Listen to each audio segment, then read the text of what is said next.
নেহাল সামনের দিকে অগ্রসর হতেই পেছন থেকে সাগর থমথমে মুখশ্রী এবং গম্ভীর কণ্ঠে বলে, তুই কোথায় যাচ্ছিস? সাগরের ডাক শুনে পেছন ফিরে তাকালো নেহাল। ভুরু কুঁচকে সাগরের মনোভাব বোঝার চেষ্টা করলো। বরাবরের মতো গম্ভীর মুখশ্রী দেখে বুঝতে পারলো না কিছুই। উষার কাছে যাচ্ছি। সেখানে কেন এলো? আর কাকে জানিয়ে এসেছে? ওকে অনুমতি দিল কে? ওর কিছু প্রয়োজন থাকলে সেটা ভাইয়া আরাফ আর রাফিদকে বলে সব সময়, ওরাই নিয়ে আসে। সাগরের কপালের ভাঁজ স্পষ্ট, ভাবভঙ্গি স্বাভাবিক রেখেই বলল, দাঁড়া। নেহাল ভুরু কুঁচকে ফেলে, সাগরের সামনে এসে দাঁড়ায়। সাগরের দৃষ্টি উষার দিকে স্থির দেখে নেহালও সেদিকে তাকায়, তারপর আবার সাগরের দিকে তাকিয়ে বলে, কেন, কি হয়েছে? তুই ওর হাজবেন্ড, তোর একটা দায়িত্ব আছে না? সাগর উষার দিকে দৃষ্টি স্থির রেখে বলে, সেটা আমি বুঝবো, তুই যাচ্ছিস কেন? যেহেতু বলেছিস আমি ওর হাজবেন্ড, তাহলে সে আমার জিম্মেদারি, তোদের এখন আর ওর ওপরে অধিকার নেই। তুই কেন ওর দিকে যাচ্ছিস? নেহাল তাচ্ছিলের স্বরে বলে, বাবা, খুব অধিকার বোধ জাগ্রত হচ্ছে। তা এতদিন কই ছিল তোর এই অধিকার? সাগর রাগী দৃষ্টিতে তাকালো নেহালের দিকে, তারপরে আবার কি ভেবে দৃষ্টি সরিয়ে নিল। তীক্ষ্ণ দৃষ্টিতে তাকালো উষার দিকে। হঠাৎ করে উষার পেছন থেকে কেউ একজন উষার কোমরে হাত রেখে জড়িয়ে ধরে। শিউরে ওঠে উষা, শরীরে কাঁপুনি উঠে যায় তৎক্ষণাৎ। সবসময় ভাইদের সাথেই শপিংয়ে আসে সে।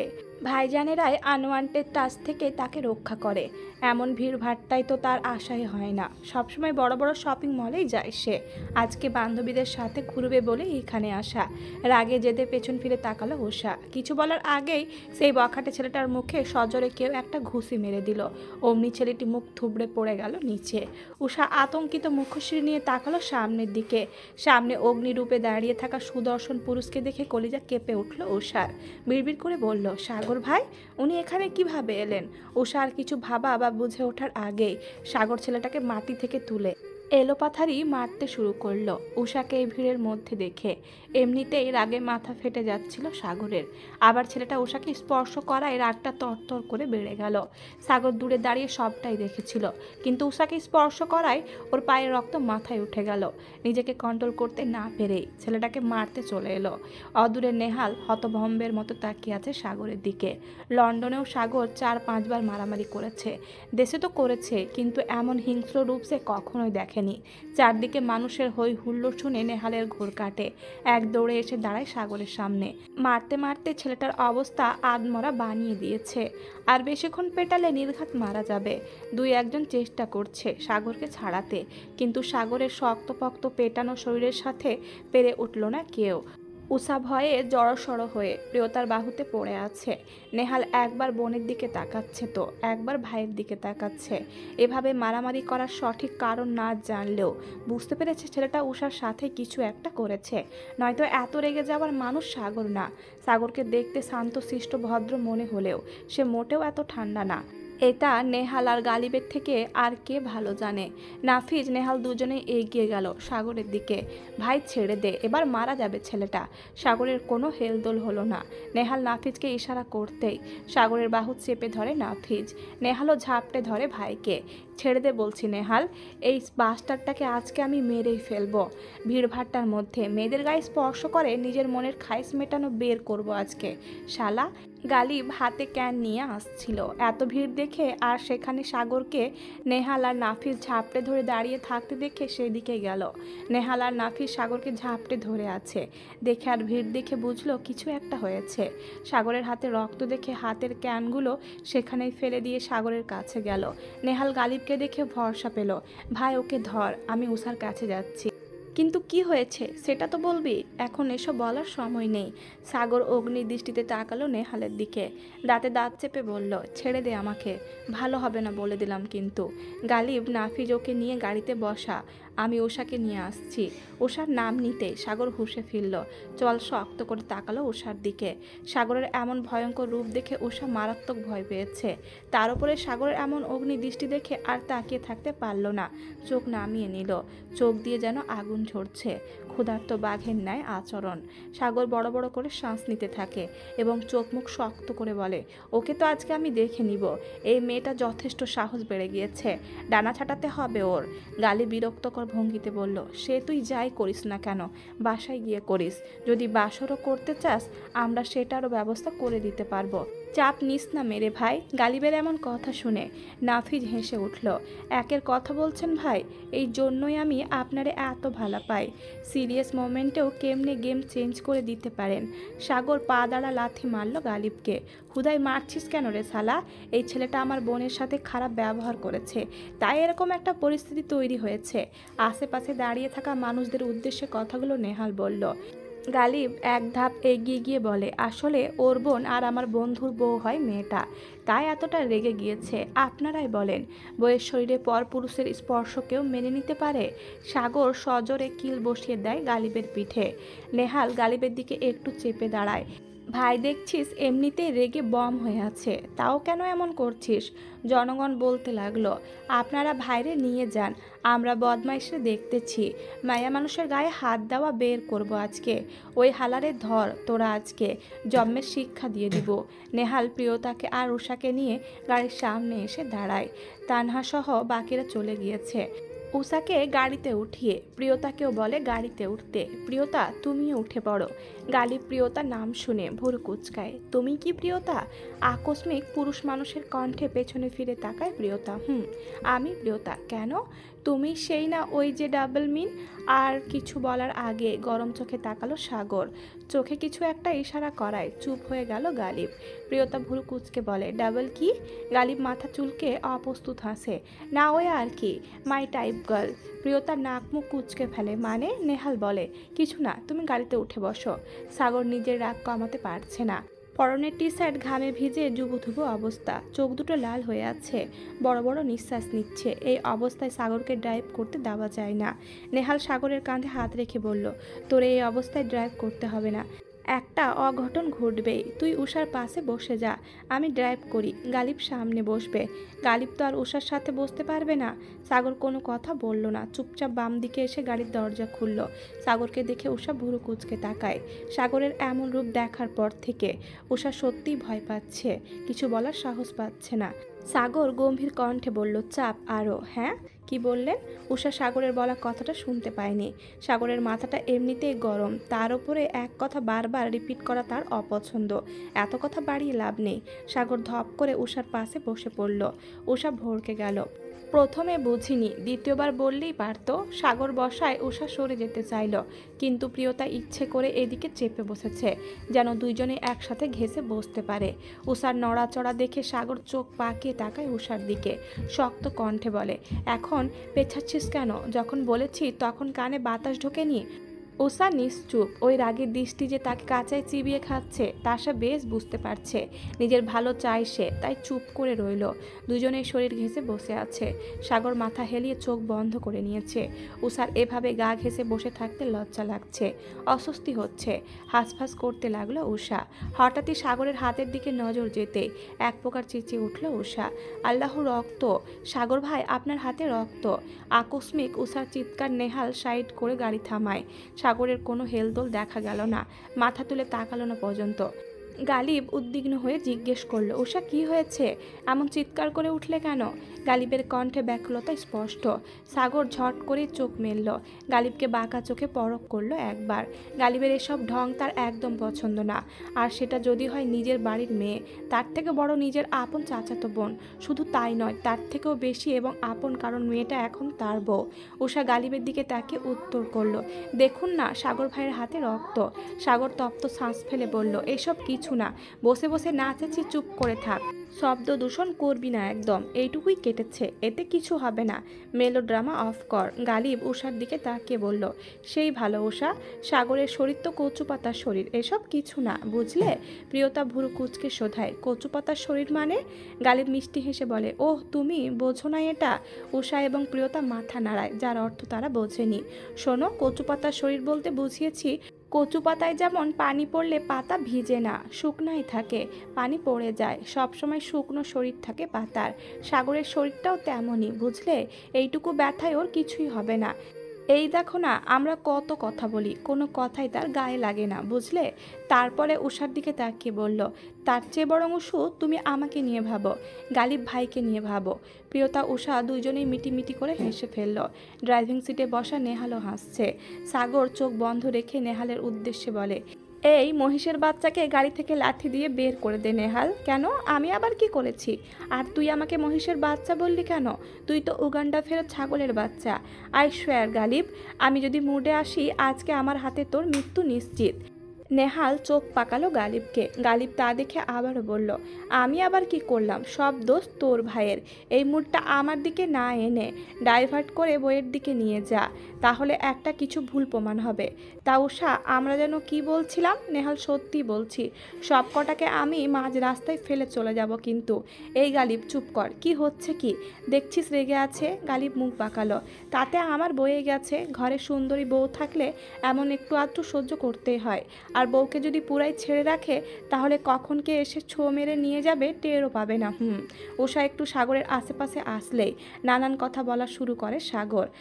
আর সে যে একদম গা ঘেঁষে বসে আছে তার বেলায় উষার খুব করে ইচ্ছে করলো বলতে, যে সুন্দরী মেয়ে দেখলে ঢলে পড়তে ইচ্ছে করে, তাই না? একদম গা ঘেঁষে বসে আছেন যে, লজ্জা লাগছে না? কিন্তু সাগরের অগ্নিরূপ দেখে আর বলতে পারল না। কিন্তু কোনো একদিন তো বলবেই, এসবের সত্য ও নিবেই। সাগরের এমন অবস্থা হলো কি করে? আমি কথা বলতে ইন্টারেস্টেড না চাচি আম্মা। কাল সকালে বাবা চাচ্চু সবাইকে উপস্থিত থাকতে বলো, কথা আছে। আচ্ছা বলবো, কিন্তু কোনো কথা না চাচি আম্মা। উষাকে দিয়ে 1 কাপ কফি পাঠিয়ে দিও আমার রুমে। মারিয়া জামান চমকালেন। উষাকে দিয়ে কফি পাঠাতে বলল সাগর। নিজের কানকে যেন বিশ্বাস করতে পারছে না মারিয়া জামান। খুশিতে গদগদ হয়ে বললেন, এখনই পাঠাচ্ছি, তুই যা বিশ্রাম কর। সাগর তো কথাটা এমনি বলল, উষা তো এখন মরে গেলেও তার রুমে আসবে না। চাচি আমার মাথা ঘোরাতেই কথাটা বলল। গুটি গুটি পায়ে চলে এলো নিজের রুমে। শাওয়ার না নিলে বুঝি মাথাটা ঠান্ডা হবে না। পৌষ মাসের মাঝামাঝি সময় চলছে, তবুও শীতের দেখা নেই। শীতকাল উষার পছন্দের সিজন। এই সময়টায় সে বেশিরভাগই গ্রামে থাকে। শিশির ভেজা ঘাসে খালি পায়ে হাঁটা পছন্দ তার। শীতের সময়টাতে উষা অনেক বেশি ঘোরাঘুরি করে, প্রকৃতিতে নিজেকে বিলিয়ে দেয়। কিন্তু অন্যান্য সময়ের চেয়ে এইবারে শীতকাল ভিন্নভাবে কাটাতে হচ্ছে উষাকে। প্রতি বছরই নতুন বছরের প্রথম দিনে পরিবারের সাথে ঘুরতে বের হয়, একটা পিকনিকের ব্যবস্থা করা হয়। এবারও এরকম পরিকল্পনাই ছিল, যেহেতু সাগরও দেশে আছে। কিন্তু গতকালের ইনসিডেন্ট এরপর আর কেউই এই বিষয়ে মুখ খোলেনি। যদিও সিজান ভুইয়া পরিকল্পনা করেছেন সপরিবারে বাইরে ডিনার করবে আজকে। উষার সাদাব রাতে বাইরে বের হতে চেয়েছিল, সেটাও হয়নি। বেজায় মন খারাপ উষার, বিরক্তিতে মুখ ভোতা হয়ে আছে। এই বিরক্তি কাটাতে কিছু একটা করতে হবে। উষার ভাবনার মধ্যে ফোনটা ভাইব্রেট করে ওঠে। গ্রুপ কল, প্রিয়তা আর তানহার। নিশ্চয় বাসায় কি ঘটেছে সে বিষয়ে জানতে চাইবে। ইতিমধ্যে কয়েকবার কল করেছেও, কিন্তু উষা রিসিভ করেনি। ফোনটা রিসিভ করতেই তানহা এক প্রকার চেঁচিয়ে বলল, কাল থেকে কতগুলো টেক্সট আর কল দিয়েছি, দেখেছিস? মরে গেলি নাকি শালি? আমাদেরও তো তোকে নিয়ে চিন্তা হয় নাকি? একবার ফোন তুলবি না? বল, কেন কল করেছিস? প্রিয়তা ভুরু কুচকে বলে, বল মানে কি? তুই কি ফাজলামি করছিস আমাদের সাথে? আজব, ফাজলামি করব কেন? তাহলে এভাবে কথা বলছিস কেন? ভাইয়া পরে তোকে কিছু বলেছে? বাসায় প্রবলেম হয়েছে কোনো? উষা গভীরভাবে দীর্ঘশ্বাস ফেলল, তারপর থমথমে কণ্ঠে বলল, প্রিয়তা বেজায় রেগে আছে। শালি, তোর শুনতে কল করিনি। এসব উদাসীনতা গিয়ে তোর প্যারের সাগর ভাইকে দেখা, আমাদেরকে দেখে লাভ নেই। কাহিনী কি হয়েছে সেটা বল। কাহিনী আর কি হবে? তানহা এবার চটে গেল। দেখ উষা, এসব ঢং না একদম ভাল লাগছে না। সোজা সাপটা বল যে বাসায় কি হয়েছে। তুই তো বলেছিলি যে তোর বড় আব্বু তোকে সব কিছু করার পারমিশন দিয়েছে। তোর মন যা চায় তাই করতে পারবি, যেখানে যেতে ইচ্ছে করে সেখানেই যেতে পারবি। সেলফ ডিপেন্ডেন্ট হতে বলেছে, দুনিয়া চিনতে বলেছে। পরিবার থেকে তোকে আর কোনো শাসন বা গাইডে রাখবে না। হ্যাঁ বলেছেই তো, এত বড় সুযোগ গতকাল পেয়েছি বলেই তো তোদের সাথে ঘুরতে বের হয়েছি। আর পরিবার বলবেই বা কি? আমি তো এখন আর পরিবারের জিম্মেদারি না। বড় আব্বুর কথা, এতদিন সাগর ভাই দেশে ছিল না, তাই ওনারা আমাকে গাইড করেছে আমার শ্বশুর শাশুড়ি হিসেবে। এখন সাগর ভাই দেশে আছেন, এখন আমাকে গাইড করবে আমার হাজবেন্ড। আমার ভালো মন্দ দেখাশোনা করার দায়িত্ব আমার হাজবেন্ডের। প্রিয়তা চিন্তিত ভঙ্গিতে বলে, এসব কি আঙ্কেল ভাইয়ার সামনেই বলেছে? আজকে সকালে সাগর ভাই কালকের ঘটনা তুলে পরে বড় আব্বু বলেন যে বড় আব্বু নিজেই আমাকে পারমিশন দিয়েছেন আর বলেছে এতদিন তুমি দেশে ছিলে না, বিধায় আমরা তোমার বইয়ের দেখাশোনা প্লাস ভরণপোষণের দায়িত্ব নিয়েছি। কারণ তুমি নিজেও বেকার ছিলে, যেহেতু বিয়ের পরে স্ত্রীর সমস্ত দায়িত্ব তার স্বামীর এবং এখন তুমি নিজে প্রতিষ্ঠিত, আমাদের ব্যবসার দায়িত্ব নিজের কাঁধে নিয়ে নিয়েছ। তাই আজকে থেকে উষার সমস্ত দায়িত্ব তোমার এবং আমরা তার বাপের বাড়ির মানুষ হিসেবে আমাদের মেয়ের যদি কোনো ক্ষতি হয় কিংবা কিছু হয় তার দায়িত্ব তোমার থেকে নিব। তোমাকে জবাবদিহি করতে হবে আমাদের কাছে। তুমি বলছো ডিভোর্স দিবে, আল্লাহর হুকুমে বিয়ে হয়েছে, এখন যদি আল্লাহর হুকুমে ডিভোর্স হয়ে যায় তাহলে ওই ডিভোর্সের আগ পর্যন্ত উষার দায়িত্ব তোমার নিজের। তানহা আর প্রিয়তা দুইজনে একসাথে বলে উঠল, বাহ চমৎকার, খুব ভালো হয়েছে। পরে সাগর ভাই কি বলেছে, কি করেছে, কি আর করবে, ওনার 2টা কার্ড আমার হাতে ধরিয়ে দিয়েছে। আর শোন, কালকে তোদের ট্রিট দিব, যত ইচ্ছে খেতে পারিস, এই প্রথম জামাইয়ের টাকা উড়াবো, ভাবলেও শান্তি শান্তি লাগে, বুঝলি? হ্যাঁ হ্যাঁ, ভাইয়াকে একদম পথের ফকির বানিয়ে দিব, দেখিস। তানহা আবারও বলে, তোকে কিছু বলেনি? না, সবার সামনে কার্ড হাতে দিয়ে বলেছে এখন থেকে উনি আমার দেখাশোনা করবেন, যখন যা লাগে তা যেন ওনাকে বলি বা জানাই। আর বলেছে বাবা, চাচ্ছু বা বড় আব্বু কেউ আমার অ্যাকাউন্টে টাকা দিলে সেটা যেন ফিরিয়ে দিই। সবাইকে কড়া গলায় বলেছেন। বউ যেহেতু আমার, বউয়ের দায়িত্বও আমার। আমি বউকে যেভাবেই রাখি না কেন তোমরা সেটাতে নাক গলাতে আসবে না। আর আমি কোনো পথের ফকির নয়, আমার বউয়ের দেখভাল করার জন্য যথেষ্ট অ্যামাউন্ট আছে আমার কাছে। ভুলেও কেউ যেন আমার বউকে টাকা পয়সা না দেয়, বুঝিস না? ব্যাটার ব্যক্তিত্বে লাগছে, এখন তাকে নাকানি চুবানি খাওয়ানো যাবে। আর এসব কিছুই আমার বাপ চাচার প্ল্যানিং, বুঝলি? আচ্ছা রাখি রে, কাল দেখা হবে, এখন খিদে লাগছে, একটা কিছু খেতে হবে। আচ্ছা, আল্লাহ হাফেজ। সূর্য ডোবার সময় হয়েছে, কুয়াশার কারণে তেমন বোঝা না গেলেও চারিদিকে সূর্যের রক্তিম আভা ছড়িয়ে পড়েছে। বাতাসের বেগ একটু বেশি, ঘরের মধ্যে বেশি শীত না লাগলেও বাইরে প্রচণ্ড ঠান্ডা, শরীরে কাঁপুনি ধরিয়ে দেওয়ার মতো ঠান্ডা। এমন সময়ে ছাদের কার্নিস ঘেঁষে দাঁড়িয়ে আছে উষা। আকাশ ভীষণ পছন্দর তার। হঠাৎ করে মেয়েলি কণ্ঠস্বর ভেসে আসলো কানে, আফা, বড় ভাই সাহেব আপনারে তার ঘরে যাইতে কইছে, এখন যাইতে কইছে আপনারে, আপনার ঘরে খুঁজছে, আপনারে কিন্তু পাই নাই, এখন জলদি যান, স্বামী হবার পরে এই প্রথম নিজে থেকে ডাক দিল। উষা ঘাড় ঘুরিয়ে তাকালো তানির পানে। স্বামীনাপুর বয়সী তানি গত 3 বছরের মতো হবে তাদের বাড়িতে কাজ করছে। সকাল সকাল আসে, আবার আসরের পরে চলে যায়।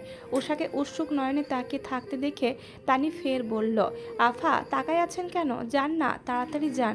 কৌতূহলী উষা বিস্ময় লুকিয়ে জানতে চায়, সাগর ভাই ডাকে আমাকে? হ আপা, কেন? হেইডা তো আমি জানি না, কিন্তু কইল কি দরকার বলে আপনার লগে কইছে যদি নিজে আপনারে খুঁজা বার করে তাহলে নাকি, এতটুকু বলে ইতস্ত করতে লাগলো তানি। উষা আগ্রহ নিয়ে শোধায়, থামলে কেন বলো, তাহলে কি করবে? আপনার কপালে দুঃখ আছে। উষা তাচ্ছিলের হাসি দিল, হ্যাঁ তুমিও না? এই লোক আবার আমাকে কি করবে, কি করি আর না করি সেটা তো আমার সামনে আসলেই দেখতে পারবি। পুরুষের তীব্র গম্ভীর স্বর কর্ণকুহর হতে ভুরুকুচকে শব্দের উৎস খুঁজতে চাইল উষা। কণ্ঠের স্বর শুনে বুঝতে বাকি নেই পুরুষটাকে। তানিও পেছনে তাকালো। সাগর দরজা পেরিয়ে ছাদে পা রাখলো। লম্বা লম্বা পা ফেলে উষার সামনে গিয়ে দাঁড়ালো। তারপর গম্ভীর স্বরে আবারও বলল, তোর বাপ চাচা তোকে আমার হাতে তুলে দিয়েছে, তোর ভরণপোষণের দায়িত্ব আমার উপরে দিল। তোকে কি আমি এমনি এমনি খাওয়াবো? এমনি এমনি তোর পিছে আমার টাকা ভাঙবো? আমার বিয়ে করা বউ তুই, চাইলে কত কিছুই করতে পারি, প্র্যাকটিক্যালিও অনেক কিছু করতে পারি, বাধা দেওয়ার ক্ষমতা তো তোর নিজেরও নেই। এমন লাগামহীন কথায় উষা লজ্জায় মূর্ছে গেল। লজ্জাবতী লতিকার ন্যায় নুইয়ে গেল। গালে লাজের রক্তিম আভা ছড়িয়ে পড়েছে। আর 4-5টা স্বামী স্ত্রীর মতো স্বাভাবিক সম্পর্ক না তাদের। আর এই সম্পর্কে এমন লাগামহীন কথা মানায় না। কিন্তু কোনো পুরুষের কাছ থেকে এসব কথা শুনে কোনো নারী ঠিক থাকতে পারে না। আর সেই পুরুষ যদি হয় নিজের স্বামী, তাহলে তো কথাই নেই। লজ্জায় সাগরের দিকে তাকাতেও পারছে না উষা। হাঁসফাঁস করতে লাগলো, ভেতরটা অস্থির হয়ে আছে। এমনিতেই সকাল থেকে যতবার মনে পড়ে সাগর সবার সামনে আমার বউ করেছে, ততবার উষার মনে সুখ সুখ অনুভূতি হচ্ছে। এমন অনুভূতি কাউকে বলে বোঝানোর মতো না। অনাকাঙ্ক্ষিতভাবে কাঙ্ক্ষিত জিনিস পেয়ে গেলে মানুষ একটু বেশি খুশি হয়ে যায়। উষার অবস্থাও এমন। এই প্রথম সাগরের মুখে আমার বউ ডাক শুনে এক নতুন অনুভূতির সাথে পরিচিত হয়েছে সে। এখন আবার এসব কথা বলছে।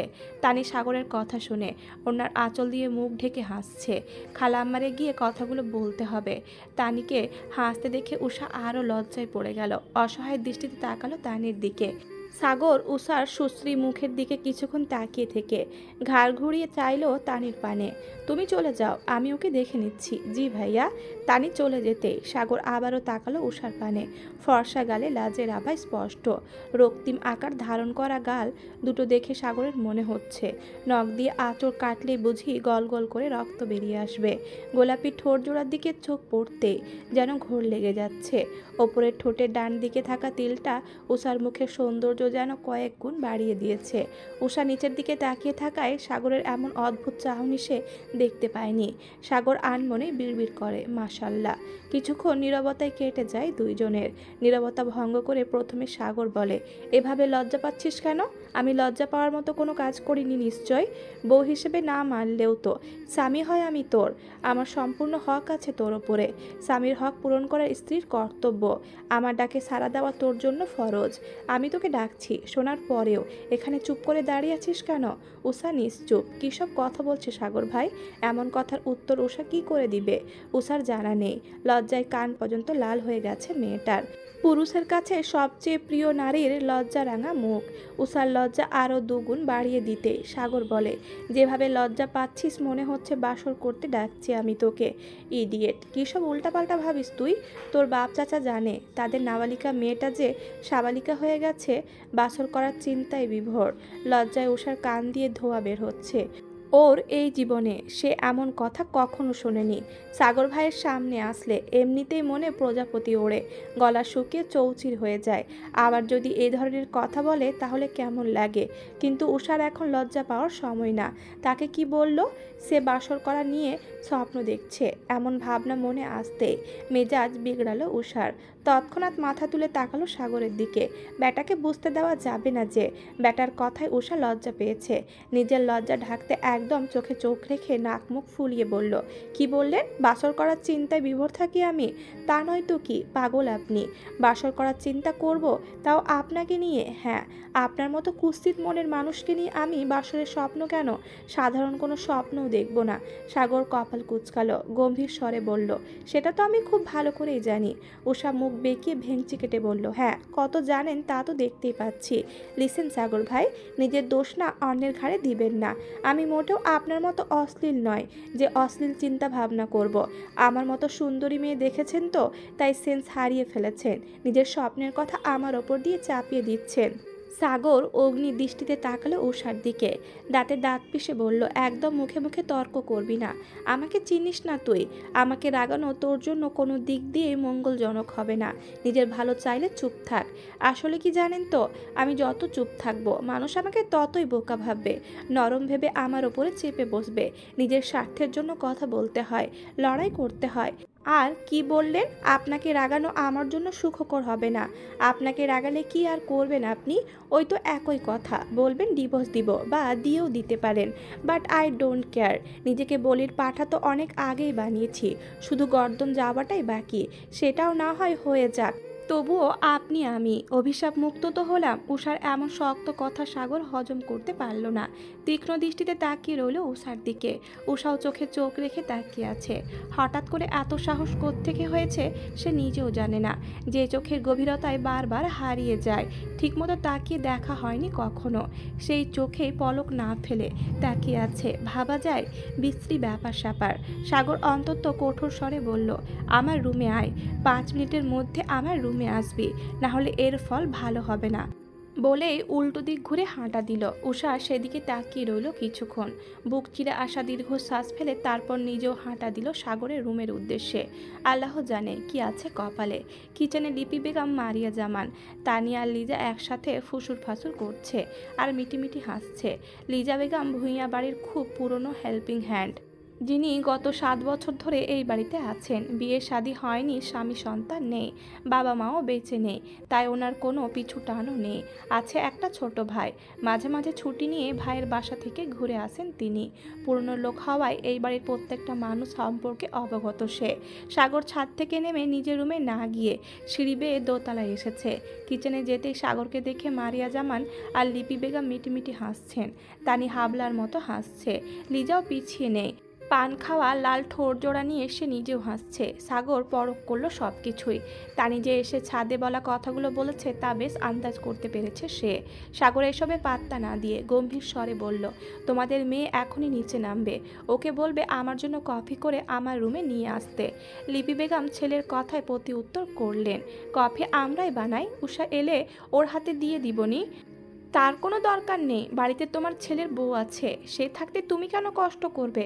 যা বলেছি তাই করো। সাগরের গম্ভীর কণ্ঠে বলা কথার বিপরীতে আর কিছু বললেন না লিপি বেগম। মারিয়া জামান হাত দিয়ে লিপি বেগমের হাতে চাপ দিলেন, ইশারায় চুপ থাকতে বললেন। সাগর কোনো কথা না বাড়িয়ে চলে গেল। সাগর চলে যেতে মারিয়া জামান বললেন, থাক না ভাবি, ছেলেটাই প্রথম নিজের বউয়ের হাতে তৈরি কফি খেতে চেয়েছে, বারণ করছো কেন? লিপি বেগমের মুখটা খুশিতে চকচক করে উঠল। হ্যাঁ রে মারি, আমি তো এমন কিছু ভাবিইনি, ভুলে গিয়েছিলাম। তিনি আর দেরি করলেন না, গলা ছেড়ে ডাকলেন, উষা জলদি নিচে আয়। উষা কই রে তুই? উষা সবে মাত্র 3 তলায় এসেছে, নিজের ঘর পেরিয়ে সাগরের রুমে যাবে। আকস্মিক বড় আম্মুর ডাকে থমকে দাঁড়ায় সে। গলা উঁচিয়ে বলে, কেন ডাকছো বড় আম্মু? কোনো দরকার? হ্যাঁ জলদি আয়। উষাও দেরি করলো না, পা বাড়ালো কিচেনের উদ্দেশ্যে। অসম্ভব বড় আম্মু, আমি কেন ওনার জন্য কফি বানাবো? মাথা নষ্ট নাকি আমার? মারিয়া জামান অসহায় দৃষ্টিতে তাকিয়ে আছে উষার দিকে। লিপি বেগম করুণ স্বরে বলল, দেখ মা, এই প্রথম ছেলেটা তোর হাতে তৈরি কিছু একটা খেতে চেয়েছে, তুই তা করবি না? সে তো তোর স্বামী হয়, বল তো কি হয়েছে? সে কি নিজেকে আমার স্বামী মানে? আমাকে বউ মানে বলো? যার কফি তাকে বানিয়ে নিতে বলো। ঠিক আছে বুঝলাম, আজকেই লাস্ট, একটু কষ্ট করে বানিয়ে নিয়ে যা না। উষা শক্ত মুখ করে দাঁড়িয়ে আছে, খুব বিরক্ত লাগছে তার। তানি উষাকে নড়চড় করতে না দেখে বলল, আফা, ভাই সাবে ছাদে আপনারে কি কইছিল মনে নাই? এহেনে আয়সাও তো হুমকি দিয়া গেল, পরে কিন্তু দেখা যাইব আসলেই অমন কাজ শুরু করছে। মুহূর্তেই ছাদে বলা সাগরের প্রতিটা কথা মনে পড়তে লাগলো উষার। 5 মিনিটের মধ্যে রুমে যেতে বলেছে, আর এই ছেলে যেসব কথা বলে না, জানি কখন আবার। আর ভাবতে পারল না উষা, কান গরম হয়ে যাচ্ছে তার। উপস্থিত সকলে উষার অবস্থা টের পেল। উষা দেরি না করে ঝটপট কফি বানানোর কাজে লেগে গেল। তোমার আপাকে আর আরাফকে সাথে নিয়ে যাও ছোটন, আমার পক্ষে এখন এই সময় ইন্ডিয়া যাওয়া সম্ভব হচ্ছে না। আর বিয়ের শপিং সেখানে গিয়ে করতে হবে কেন? আমাদের দেশেই তো ইন্ডিয়ান কালেকশন পাওয়া যায়। উফ দুলা ভাই, এভাবে বলছো কেন? তোমার কথা শুনে মনে হচ্ছে আমি বছরে বছরে একটা করে বিয়ে করব। তাছাড়া সাগর তো আছেই, এখন সেও তো দেখতে পারবে সব কিছু। সাগর থাকলেও আমি যাব না, তোমরাই যাও। মারিয়ার সব কিছু ঠিকঠাক আছে, শুধু যাওয়ার দিন একসাথে মারিয়াকে আর আরাফকে নিয়ে যেও, তাহলেই হবে। তুমি যাবেই না? না শালা, যাব না, তোমরাই যাও। ঠিক আছে, আমার বিয়েতে সবাই আসবে, একমাত্র তোমার কোনো দাওয়াত নেই। ঠিক আছে, সেটা পরে দেখা যাবে নি। ছোট শালা ছোটনের সাথে কথা বলছিলেন নাবিল ভুইয়া। ছোটন তার ভাই বোনের মধ্যে সবচেয়ে ছোট। মারিয়া জামানের বিয়ের 8-9 মাস আগে ছোটনের জন্ম হয়। মানুষ বলে না, কখনো কখনো অনিচ্ছাকৃতভাবে বা ভুলবশত নতুন মেহমান চলে আসে, ছোটনের ব্যাপারটাও তাই। মারিয়া জামান এবং তার ছোট ভাই তাহিরুজ্জামান তুহিন ছিলেন 2 বছরের ছোট বড়। 2 সন্তানের পরে শাহিনুজ্জামান এবং মেহেরুন্নেসা দম্পতি আর একটা সন্তান নেওয়ার অনেক চেষ্টা করেছিলেন, কিন্তু শত চেষ্টার পরেও সন্তান গর্ভধারণে অক্ষম হন মেহেরুন্নেসা বেগম। শেষ বয়সে এসে গর্ভধারণ করেন মেহেরুন্নেসা বেগম। আর সে ছোট ছেলে সন্তান হলো তাইসির জামান ছোটন। ছোটন সাগরের 1 থেকে 1.5 বছরের বড় হবে। মোটামুটি সেম এজের হওয়ায় সাগর নেহালদের সাথে গুরুত্বপূর্ণ সম্পর্ক তার। আরাফ, রাফিদ, সাদাব, আরিশা এবং উষাও পিছিয়ে নেই। এরা যখন একসাথে আড্ডায় বসে, কেউ বলবে না ছোটন তাদের মামা হয়। বন্ধুর মতোই ফ্রি ওরা। এই ছোটনেরই বিয়ে, আর বিয়ের শপিং করতে যাবে ইন্ডিয়া। ভাইয়ের কথা বলার শেষ দেখে সৃজন ভূঁইয়া নাবিল ভূঁইয়াকে বলেন, ছেলেটা এত করে বলল, গেলেই পারতিস। এই সুযোগে মারিয়াকে নিয়ে এবং ছেলেদের নিয়ে ঘোরা হতো। আমরা সবাই গেলে তোমার ছেলে উষাকে রেখে যাবে নাকি? এখন মারিয়ার সাথে আরাবকে পাঠানো যাবে। এই বলে যে বিয়ের শপিংয়ে অনেক ঝামেলা, আবার উষারও পরীক্ষা সামনে, বুঝলে না? বুঝেছি। আর মোটামুটি একটা প্ল্যানিংও আছে উষা আর সাগরকে নিয়ে। নাহিদ ভূঁইয়া অবাক হয়ে শোধালেন, আর কত প্ল্যানিং করবে তোমরা? আমার মেয়ের জীবনটা কি প্ল্যানিংয়ের ওপরেই চলবে নাকি? সিজান ভূঁইয়া এবং নাবিল ভূঁইয়া দুজনেই থম মেরে গেলেন। কি উত্তর দিবেন বুঝে পেলেন না। তার চেয়ে চুপ থাকায় তাদের কাছে ভালো মনে হলো। অসহায় দৃষ্টিতে তাকালো ছোট ভাইয়ের দিকে। সিজান ভূঁইয়া ঠিকঠাকভাবে ভাইটার সাথে কথা বলতে পারে না। ভাইয়ের মুখ দেখলে বুকটা মোচড় দিয়ে ওঠে। এক জীবনে একটা মানুষ আর কত ধাক্কা সহ্য করবে? একটু সুখ কি তার পাওনা না? এই ভাইটার সাথেই কেন এমন হলো? মনে মনে ভাবেন, সাগর উষার বিয়েটা যদি তখন তিনি না দিতেন তাহলেই হয়তো এখন এত কষ্ট সহ্য করতে হতো না তার ভাইকে। উষার জন্য পাত্রের অভাব হতো না। বুকে পাথর চেপে সিদ্ধান্ত নিলেন একটা, শীঘ্রই সাগরের সাথে কথা বলতে হবে তার। উষা কফি হাতে পা রাখলো সাগরের ঘরে। প্রাণ ভরে নিঃশ্বাস নিল সে। ছেলেদের রুমে ঢুকলেই পুরুষালী শরীরের তীব্র গন্ধ অনুভব করা যায়। পারফিউম প্লাস সাগরের শরীরের গন্ধ পুরো রুম জুড়ে ছড়িয়ে আছে।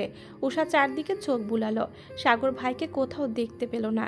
বেডের ওপরে টি শার্টের একটা স্তূপ, শার্টের একটা স্তূপ এবং প্যান্টও রাখা আছে।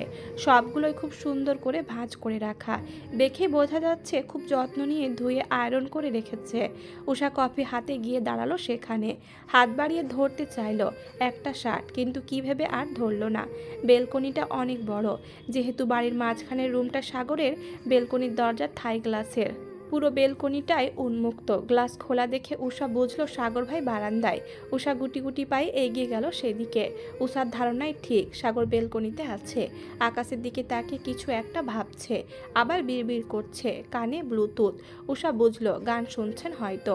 আলতো কণ্ঠে ডাকলো, সাগর ভাই।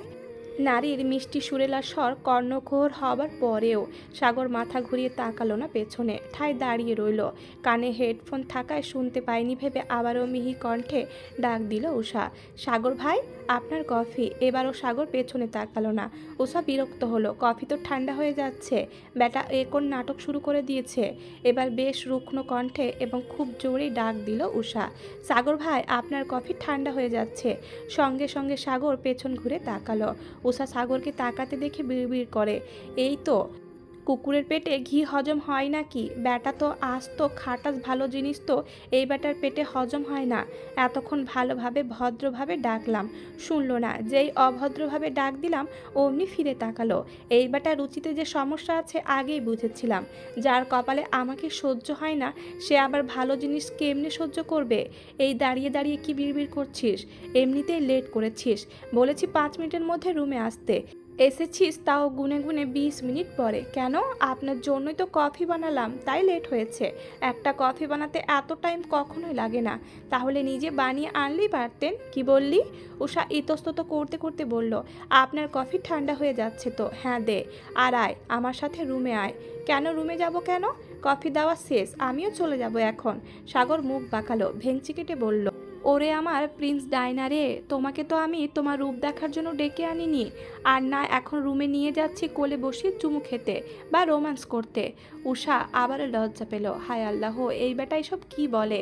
কথায় কথায় এমন কথা বলতে হবে কেন? এমনিতেই ছাদে এমন উল্টাপাল্টা বলে লজ্জায় ফেলেছে, এখন তো ওপেনলি বলছে। লজ্জায় কান গরম হয়ে যাচ্ছে উষার। কিন্তু উষা নিজের লজ্জা এই বেহায়া পুরুষের সামনে প্রকাশ করবে না। এমন বেয়াদব পুরুষকে সে জব্দ করতে চায়। নিজের লাজ লজ্জা গাঁটটি বেঁধে বুড়ি গঙ্গা নদীতে ফেলে দিয়ে জবাব দিল, তাও ভালো সাগর ভাই, আমার স্ট্যাটাসটা তো বুঝতে পেরেছেন। একেবারে প্রিন্স ডায়নার সাথে তুলনা দিলেন, নট ব্যাড। আমি নিজেকে এতটাও হাইপে ভাবিনি। যাক, ভাবার সুযোগ করে দেওয়ার জন্য ধন্যবাদ। সাগর দাঁতে দাঁত চেপে ধরল। কিড়মির করতে লাগলো সে। এই মেয়েটার চটাং চটাং কথা তার গা জ্বলিয়ে দেয়। এসব নাকি এই মেয়ের ভালোবাসার নমুনা। রাগে কিড়মির করতে করতে সাগর বলল, চড়িয়ে দাঁত ফেলে দিব বেয়াদব। খুব লাফালাফি করছিস, করতে থাক। মনে রাখিস, চোরের 10 দিন গৃহস্থের 1 দিন। এইসব জ্ঞানী কথা আপনি নিজের কাছে রাখেন সাগর ভাই, আমাকে শোনাতে আসবেন না। সাগর আর কথা বাড়ালো না, রুমে চলে আসলো। উষাও পেছন পেছন রুমে ঢুকলো। বেডের ওপরে দেখ কাপড় রাখা আছে, সবগুলো নিয়ে যাবি এবং খুব ভালোভাবে ধুয়ে শুকিয়ে আয়রন করে আবার আমার রুমে দিয়ে যাবি। আর হ্যাঁ, খবরদার ওয়াশিং মেশিন ব্যবহার করবি না, নিজ হাতে ধুয়ে দিবি। উষার চোখ কপালে, এই বেটা বলে কি, এতগুলো জামা কাপড় সে ধুবে, তাও হাত দ্বারা? আকস্মিক চিৎকার করে ওঠে উষা, অসম্ভব, অসম্ভব, আমি মরে গেলেও এসব করতে পারবো না। উষার চিৎকারে সাগর ভড়কে গেল, পেছন ফিরে তাকায় সে। উষার কাছাকাছি এসে বলে, কেন পারবি না? স্বামীর সংসার করতে এসেছিস, স্বামীর সেবা যত্ন করবি না? স্বামীর হক পূরণ না করিস, সেবা যত্ন তো করতে পারিস? একটু থেমে এক ভুরু উঁচিয়ে ফের বলে, নাকি আমার হকও পূরণ করতে চাস? তারপর আরও একটু ঝুঁকে বলে, পারবি পূরণ করতে? উষা ছিটকে পেছনে সরে আসে, দুই হাত দিয়ে কান চেপে ধরে। ছি ছি ছি, আজকে সকাল থেকে যে পরিমাণ অশ্লীল কথা শুনেছি, আমার জিন্দেগিতেও আমি এসব শুনিনি। এত অভদ্র মানুষ হয়? সাগর ক্রূর হেসে দিয়ে বলে, এখানে অভদ্রের কি দেখলি তুই? এসব নর্মাল। আর তোর চাচাই তো তোকে আমার দায়িত্বে দিয়ে দিল, তা আমি একা কেন তোর দায়িত্ব পালন আর ভালো মন্দ দেখব? তুইও তো আমার ভালো মন্দটা দেখবি, দেখবি না? তোর 18 বছর হয়নি, রেজিস্ট্রেশনও করা হয়নি, ডিভোর্স হতে সময় লাগবে। এতদিন কি আমি তোকে বসিয়ে বসিয়ে খাইয়ে আমার টাকা শেষ করব? বিনিময়ে তোরও তো কিছু করতে হবে। এই সামান্য জামা কাপড় ধুতে পারবি না? একটু কাজ কাম করতে পারবি না? উষার নাক মুখ কুচকে এলো ঘৃণায়। ছি, এত নিচু মন মানসিকতা আপনার! লেখাপড়া করে মানুষ হতে পারলেন না? সাগর রাগের দৃষ্টিতে তাকালো উষার দিকে। কি বললি তুই? যা সত্যি তাই বলেছি। আর নয়তো এই ধরনের কথা কিভাবে বলেন? তোর উপরে সম্পূর্ণ অধিকার আছে আমার। এই সামান্য কাজ দিয়েছি তোকে আমি, তো কি হয়েছে? ভালোবাসা তো নেই? ভালোবাসা ছাড়া যদি আমার কাছে আসতে পারেন, তাহলে প্রস্টিটিউটদের কাছেও যেতে পারেন আপনি। হাতে জামা কাপড় সব নিতে নিতে উষা বলল, আমি এসব নিয়ে যাচ্ছি, কাল সকালে ধুয়ে দেব। সাগরের রাগে চোয়াল শক্ত হয়ে এলো। সে কি বলেছে আর এই মেয়ে কি বুঝেছে? হক পূরণের কথা সে মজা করে বলেছে। উষাকে লজ্জায় পড়তে দেখলে তার মধ্যে পৈশাচিক আনন্দ কাজ করে, কিন্তু হক বলে তো শুধু শারীরিক সম্পর্কের কথা সে বোঝায়নি। এত নিচু মনে না সে তো তার কাজ করে দেওয়ার জন্য এসব বলেছে। স্বামীর দেখাশোনা করা, বউয়ের সেবা যত্ন পাওয়া, এটাও তো স্ত্রীর প্রতি স্বামীর হকই। এমন কথা শুনে তার শরীর রাগে কাঁপছে, চোখ দুটো ক্রমশ লাল হয়ে যাচ্ছে। একবার রাগ উঠলে সেই রাগ কন্ট্রোল করা সাগরের জন্য কতটা কঠিন, এটা এই 2 দিনের মেয়ে কি করে জানবে? উষার কাছে গিয়ে উষার হাত পা চেপে ধরে সাগর, ঝাড়া দিয়ে কাপড়গুলো ফেলে দেয় ফ্লোরে। তারপর চিবিয়ে চিবিয়ে বলে, আমি তোকে আমার সাথে ইন্টিমেট হওয়ার কথা বলিনি। এত নিচু মন মানসিকতা না আমার।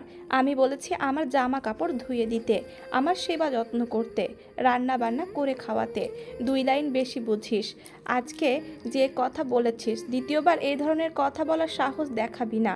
ফরগেট শেখ, তোকে মারতে আমার হাত পা কাঁপবে না। এই চেহারা আমাকে আর দেখাবি না।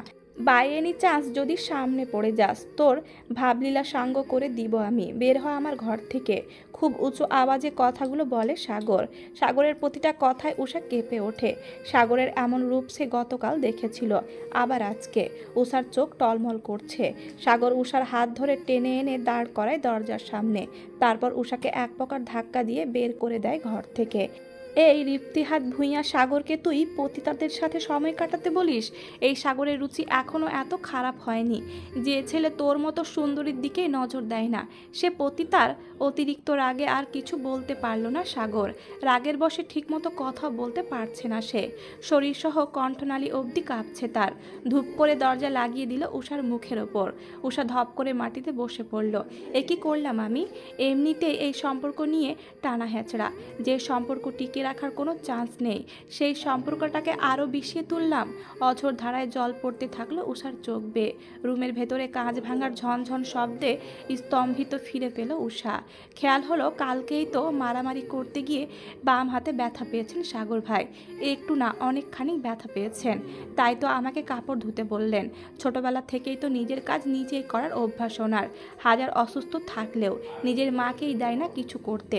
আর সেই ছেলে কি আমাকে দিয়ে সবসময় এসব কাজ করাতো? নেহাত হাতে ব্যথা পেয়েছে, তাই তো আবদার করেছিল। ওষার ভেতরে অপরাধবোধ জেগে উঠল।